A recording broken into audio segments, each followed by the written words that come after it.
नमस्कार, आपका स्वागत है आपके अपने YouTube channel target entrance exam पर। दोस्तों यहाँ पर एकदम बेहतरीन तरीके से हम आपकी अंतिम तैयारी करा रहे हैं धुआंधार तरीके से। तो आप सभी क्लासेस से जुड़िएगा। यहाँ पर 4 रेगुलर क्लास आपको मिल रही है जहाँ पर हम 50 से अधिक क्वेश्चन आपको डेली हर क्लास में करा रहे हैं। ठीक है, तो सभी क्लास से जुड़िए, चैनल को सब्सक्राइब कर लीजिएगा। यहाँ पर आपको सभी जानकारी और जो भी यहाँ पर अपडेट्स होते हैं वो आपको यहाँ पर समय समय पर दिए जा रहे हैं।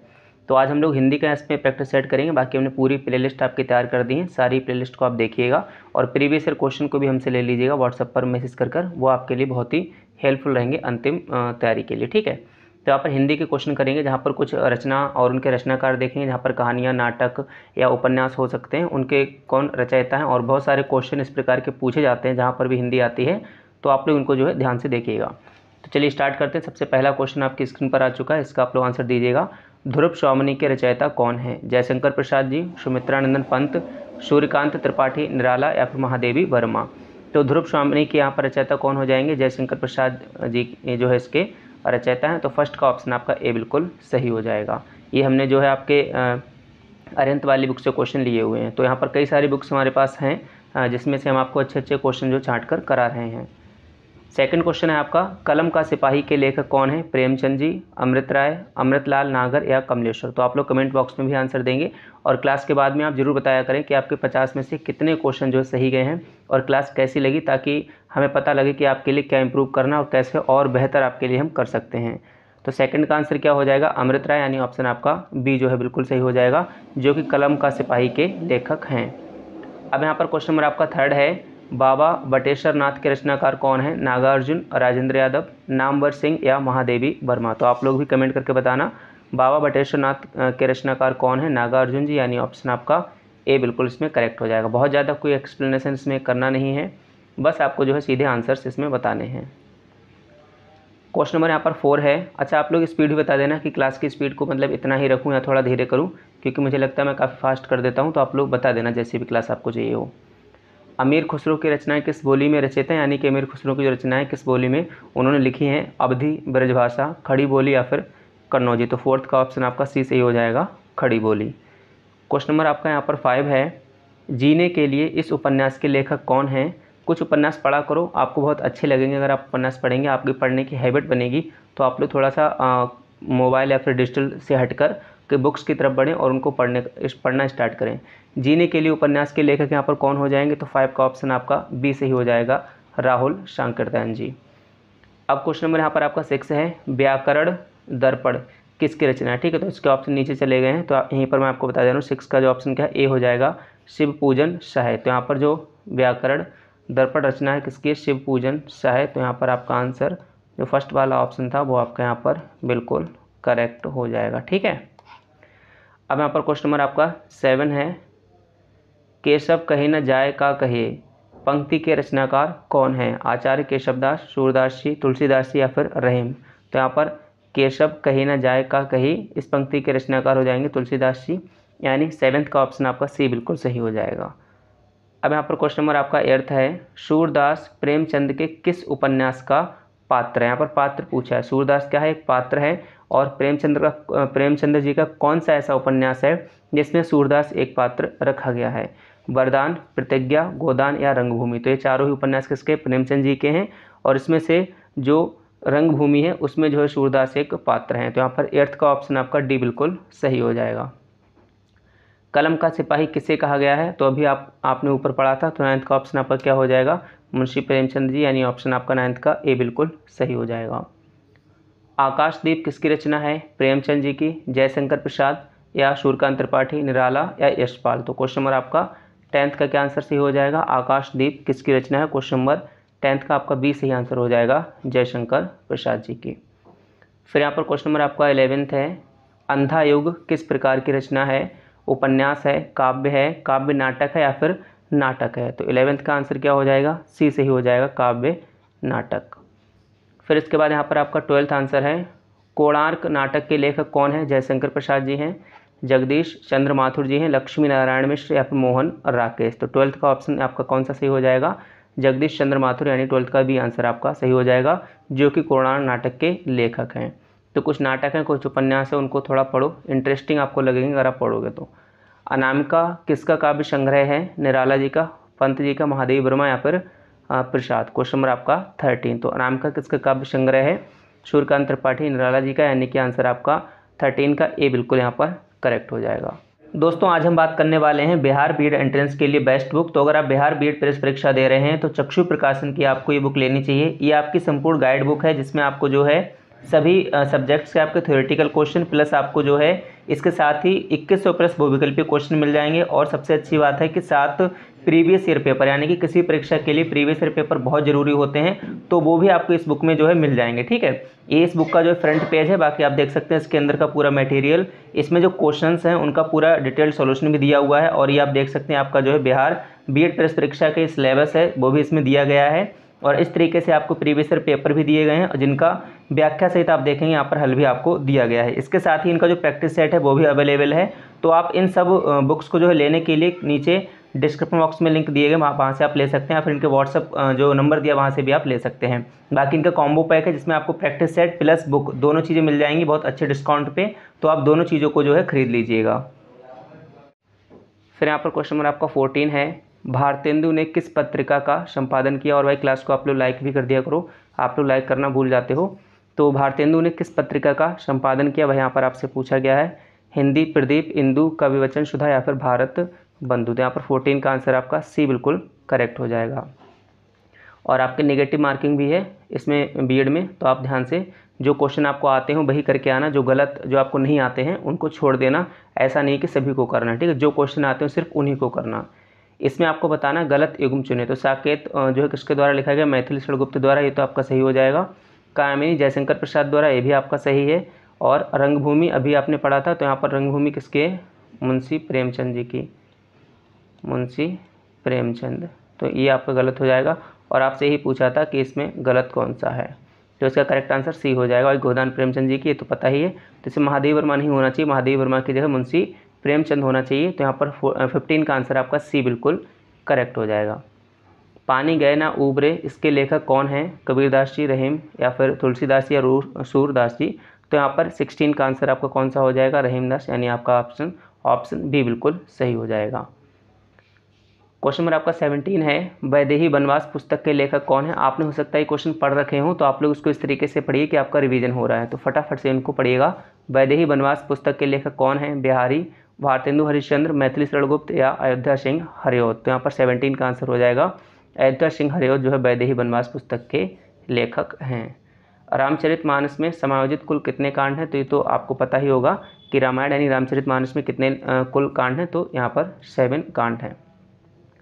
क्वेश्चन नंबर आपका 19 है, हिंदी साहित्य का आधुनिक काल कब से प्रारंभ माना जाता है? तो कौन सा आधुनिक काल की यहाँ पर बात की गई है, तो ये कब से प्रारंभ माना जाता है? 1850, यानी 19 का बी ऑप्शन आपका सही हो जाएगा। पूरे 50 क्वेश्चन करेंगे तो पूरी क्लास को अंत तक जरूर देखना। आपने ही बोला कि ज़्यादा क्वेश्चन कराया करो, तो पहले हम 25 क्वेश्चन कराते थे, लेकिन अब 25 के बजाय 50 करा रहे हैं। तो आपका भी जो है दायित्व है कि आप लोग पूरी क्लास को भाई जरूर देखें।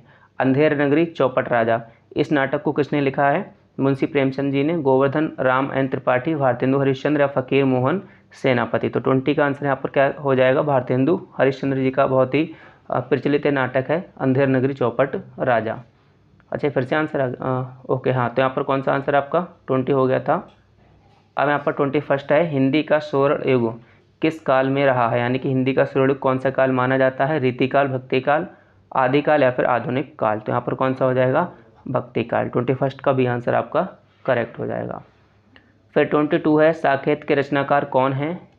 जयशंकर प्रसाद, मैथिली शरणगुप्त, अयोध्या सिंह उपाध्याय हरिऔध या सूर्यकांत त्रिपाठी निराला जी। तो यहाँ पर 22 का भी आंसर हो जाएगा मैथिली शरणगुप्त, ये तो काफ़ी फेमस है, आपको पता ही होगा।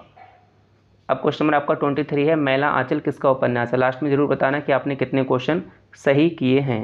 तो 23 का आंसर क्या हो जाएगा? फणीश्वर नाथ रेणु का जो है उपन्यास है मैला आंचल। क्वेश्चन नंबर आपका 24 है, आचार्य रामचंद्र शुक्ल ने हिंदी साहित्य के इतिहास ग्रंथ की रचना किस नाम से की है? तो 24 का आपका आंसर आप लोग कमेंट बॉक्स में भी आंसर दीजिएगा। हिंदी साहित्य का इतिहास, यानी आपका आंसर जो है 24 का ए ही बिल्कुल सही हो जाएगा। फिर यहाँ पर क्वेश्चन नंबर आपका 25 है, राहुल सांकृत्यायन ने आदिकाल को क्या नाम दिया है ना? अलग अलग कवियों ने अलग अलग तरीके से अपने नाम दिए हैं, तो जो आदिकाल को इन्होंने क्या बोला है वो आपको यहाँ पर बताना है। सिद्धकाल, सामंत काल, वीरगाथा काल या सिद्ध सामंत काल। तो 25 का यहाँ पर क्या आंसर हो जाएगा, सिद्ध सामंत काल, ऑप्शन डी बिल्कुल आपका सही हो जाएगा।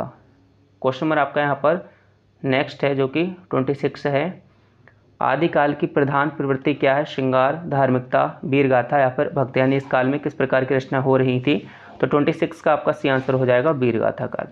अब यहाँ पर क्वेश्चन नंबर आपका 27 है, ज्ञान मार्गी काव्य किस काल की प्रवृत्ति है, आदिकाल, भक्ति काल, रीति काल या फिर आधुनिक काल। तो 27 का आंसर क्या हो जाएगा, बी यानी कि भक्ति काल। क्वेश्चन नंबर यहाँ पर आपका 28 है, भक्ति काल को काल क्रम की दृष्टि से आचार्य शुक्ल ने, आचार्य रामचंद्र शुक्ल इनका पूरा नाम है, इन्होंने क्या नाम दिया, पूर्व मध्यकाल, उत्तर मध्यकाल, आधुनिक काल या फिर आदिकाल। तो 28 का क्या आंसर हो जाएगा, पूर्व मध्यकाल। ये सब कुछ जो है आपका 10th 12th में आपने हिंदी में पढ़ रखा होगा। अगर आपके पास 10th 12th में हिंदी रही होगी तो आपने सारे क्वेश्चन इस प्रकार के पढ़ रखे होंगे। जॉर्ज ग्रियर्सन ने किस काल को हिंदी साहित्य का स्वर्ण काल कहा है, आदिकाल, भक्ति काल, रीति काल या फिर आधुनिक काल। तो 21 का ऑप्शन क्या हो जाएगा, भक्ति काल। अभी आपने ऊपर भी इस क्वेश्चन को जो है पढ़ा था। निराला जी ने किस पत्र का संपादन किया, निराला किसका पूरा नाम है, सूर्यकांत त्रिपाठी निराला, ठीक है, उनका शॉर्ट नेम है ये। मतवाला, स्वतंत्र, अभ्युदय या फिर हंस। तो क्वेश्चन नंबर 30 का आंसर क्या हो जाएगा, मतवाला। क्वेश्चन नंबर यहाँ पर आपका 31 है, रामचंद्रिका की रचना किसने की, देव, केशवदास, सेनापति या फिर भूषण। तो क्वेश्चन नंबर 31 का आंसर क्या हो जाएगा, केशवदास, ठीक है। फिर यहाँ पर क्वेश्चन नंबर आपका 32 है, ये वाले क्वेश्चन ऐसे हैं कि इसमें बहुत ज़्यादा एक्सप्लेनेशन की जरूरत है नहीं, एकदम डायरेक्टली आप आंसर देखिएगा उसको याद करिएगा। कीर्ति पताका की रचना किसने की है, विद्यापति, चैतन्य, सूरदास, तुलसीदास। ऐसा मत सोचिए करें कि अगर मतलब आपने देख लिया किस तरीके से इसको याद होगा, है ना, अभी आप क्या सोच रहे हो कि आपने पढ़ा है फिर आप तुरंत भूल जाओगे, ऐसा नहीं है। अगर आप रेगुलर 1-2 बार इसकी प्रैक्टिस कर लोगे तो जब ये क्वेश्चन आपके सामने आएगा पेपर में तो आप लोग उसको आराम से कर ले जाओगे। ऐसा नहीं कि सारी चीज़ें आपको एकदम बिल्कुल याद ही रहे तुरंत ही, है ना, कुछ चीज़ें ऐसी होती हैं इनको पढ़ो फिर दोबारा पढ़ो तो कुछ टाइम बाद अगर आपके सामने पेपर में आएंगी तो आप उनको कर ले जाएंगे, अपने ऊपर भरोसा रखो। 32 का ये आंसर हो जाएगा आपका विद्यापति। फिर यहाँ पर क्वेश्चन नंबर आपका 33 है, मृगावती की रचना किसने की है, कुतुबन, जायसी, मुल्ला दाऊद या फिर घनानंद। तो क्वेश्चन नंबर आपका 33 का आंसर क्या हो जाएगा, कुतुबन। क्वेश्चन नंबर आपका 34 है, पद्मावत की भाषा है फारसी, संस्कृत, अवधी या फिर ब्रज भाषा। 34 का आंसर हो जाएगा अवधी, यानी ऑप्शन आपका सी बिल्कुल करेक्ट हो जाएगा। क्वेश्चन नंबर आपका 35 है, निम्न में से कौन सी रचना जायसी की नहीं है, कौन सा पूछा, नहीं है। तो जहाँ पर भी नहीं आए उसको ध्यान रखना भाई, नेगेटिव मार्किंग है तो इस प्रकार के क्वेश्चन आपको फंसा सकते हैं। पद्मावत, अखरावट, आखिरी कलाम या फिर मधुमालती। तो जायसी की यहाँ पर कौन सी रचना नहीं है ये आपसे पूछा गया है। तो मधुमालती जो है इनकी रचना नहीं है, और मधुमालती किनकी है, तो ये शांति राजगिरी की है, ठीक है, किसकी है, शांति राजगिरी के। यहाँ पर मैं लिख दे रहा हूँ शॉर्टकट में, इनका पूरा नाम आप देख लेना, ठीक है। फिर यहाँ पर क्वेश्चन नंबर आपका 36 है, निम्न में कौन रीति सिद्ध कवि हैं, बिहारी, देव, केशव या फिर भूषण। तो 36 का यहाँ पर क्या आंसर हो जाएगा उसको आप बताइएगा, ये आंसर हो जाएगा बिहारी जी, ठीक है। इसके बाद यहाँ पर आपको क्वेश्चन नंबर 37 है, पद्मावत में किस मुस्लिम शासक की कथा का वर्णन किया है। मूवी भी आई थी, एक पिक्चर आई थी इसको आपने शायद देखा हो। तो यहाँ पर अलाउद्दीन खिलजी, यानी ऑप्शन आपका सी बिल्कुल करेक्ट हो जाएगा। काफ़ी ज़्यादा सवाल भी उठे थे इस मूवी के आने से पहले, तो काफ़ी ज़्यादा सीन कट होके उसके बाद इसको जो है रिलीज़ किया गया। जायसी ने पद्मावत की रचना किसके शासनकाल में की है। तो पद्मावत से आप देख सकते हैं 4-5 क्वेश्चन यहाँ पर बना दिए गए हैं।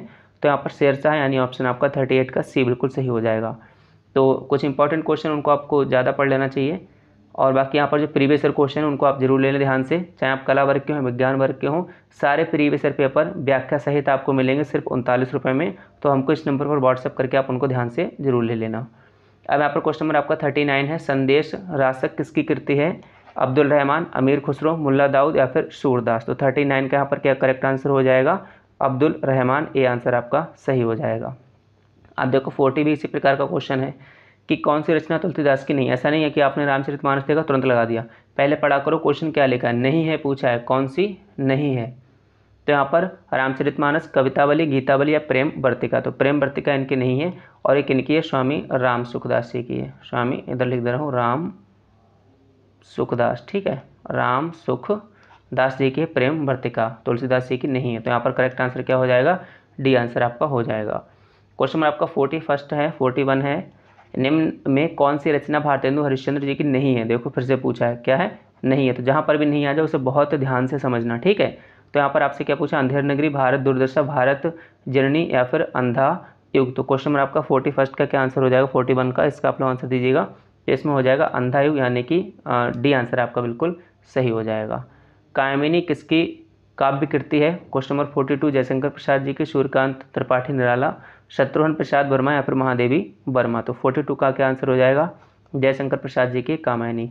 ये तो कुछ ऐसी चीज़ें जो आपने बहुत मतलब फेमस है, पढ़ ली होंगी। अब यहाँ पर क्वेश्चन नंबर आपका 43 है, निम्न में से कौन सी लंबी कविता निराला की कृति नहीं है। क्या पूछा है, फिर से देखो, नहीं है ना। तो राम की शक्ति पूजा, सरोज स्मृति, तुलसीदास या फिर अंधेरे में। तो 43 का यहाँ पर करेक्ट आंसर क्या हो जाएगा आपका डी, अंधेरे में। और ये किसकी कृति है, तो ये हरिशंकर परसाई जी की, किसकी है, हरिशंकर परसाई जी की है। ठीक है। अब क्वेश्चन नंबर यहाँ पर आपका नेक्स्ट है, यानी कि 44 है, निम्न में कौन सी रचना जयशंकर प्रसाद की नहीं है। फिर से आपसे पूछा नहीं है, ये नहीं है वाले बहुत क्वेश्चन आते हैं, इनको ध्यान से देखना है। कामायनी, आंसू, प्रेम पथिक या जूही की कली। तो इसका करेक्ट आंसर क्या हो जाएगा, जूही की कली। और जूही की कली किसकी, महादेवी वर्मा जी की कृति, महादेवी वर्मा जी की। ठीक है, जयशंकर प्रसाद की नहीं है। अब यहाँ पर क्वेश्चन नंबर आपका 45 है, निम्न में से कौन मैथिली शरण गुप्त की काव्य कृति नहीं है। फिर से वही बात कि नहीं है ना। तो जो नहीं होते उन्हें भाई आपको ध्यान से देखना। तो इसमें कौन सा रश्मिरथी है, और रश्मिरथी किसकी है, रामधारी सिंह दिनकर की है, रामधारी सिंह दिनकर की है, रामधारी सिंह दिनकर। ठीक है, ओके। अब यहाँ पर क्वेश्चन नंबर आपका 46 है, झांसी की रानी नामक लंबी कविता किसकी कृति है। 46 का आप लोग जो है इसका आंसर दीजिए। करेक्ट आंसर क्या हो जाएगा, सुभद्रा कुमारी चौहान। फिर यहाँ पर क्वेश्चन नंबर आपका 47 है, निम्न में से कौन छायावादी कवि नहीं है। देखो बहुत मेहनत कर रहे हैं आपके लिए, यहाँ पर गर्मी में क्लास रिकॉर्ड करते हैं, फैन वगैरह नहीं चलाते हैं ताकि आपको एक्स्ट्रा नॉइज का सामना ना करना पड़े। तो हम आपका जो है पूरा ध्यान रख रहे हैं। आप भी थोड़ा सा यहाँ पर अपना सपोर्ट बनाना, चैनल को सब्सक्राइब और क्लास को लाइक जरूर करना। कमेंट में कमेंट करके जरूर बताया करो बाद में कि क्लास आपको कैसी लगी। तो 47 का यहाँ पर करेक्ट आंसर क्या हो जाएगा, डी, यानी कि मुक्ति बोध। अब यहाँ पर क्वेश्चन नंबर आपका 48 है, केदारनाथ अग्रवाल किस प्रकार के कवि हैं। छायावादी युग के हैं, प्रगतिवादी, प्रयोगवादी या हालावादी। तो यहाँ पर क्वेश्चन नंबर आपका 48 का करेक्ट आंसर क्या हो जाएगा, प्रगतिवादी, यानी आंसर आपका बी बिल्कुल करेक्ट हो जाएगा। लाल पान की बेगम कहानी किसकी रचना है, अमरकांत जी की, फणीश्वरनाथ रेणु की, शैलेश मटियानी की या फिर यशपाल की। तो 49 का यहाँ पर करेक्ट आंसर क्या हो जाएगा, फणीश्वरनाथ रेणु जी की ये रचना है लाल पान की बेगम। अब क्वेश्चन नंबर 50 सबको पता है इसका क्या करना है, इसका आपको जो है कमेंट बॉक्स में सही आंसर देना है। तो उम्मीद है कि आपको क्लास पसंद आई होगी। तो क्लास को लाइक करना और चैनल को सब्सक्राइब जरूर आप कर लेना, जिससे हम आपको और अच्छी क्लासेस यहाँ पर करेंगे। तो डेली 4 क्लास हो रही हैं, सारी क्लासेस को आप अच्छे से देखिएगा और एकदम बेहतरीन तरीके से अपनी तैयारी करिएगा। ठीक है, ऐसा मत सोचो कि सिर्फ बीएड के लिए पढ़ रहे हो, ये सारे क्वेश्चन आप आगे जो भी कॉम्पिटिशन वाले एग्जाम दोगे वहाँ पर भी आपको इसी प्रकार के क्वेश्चन देखने को मिलेंगे। तो बस एक बार अच्छे से पढ़ लो ताकि आपको आगे तक जो है हेल्प मिलती रहे। इसी के साथ आप सभी साथियों का बहुत बहुत धन्यवाद।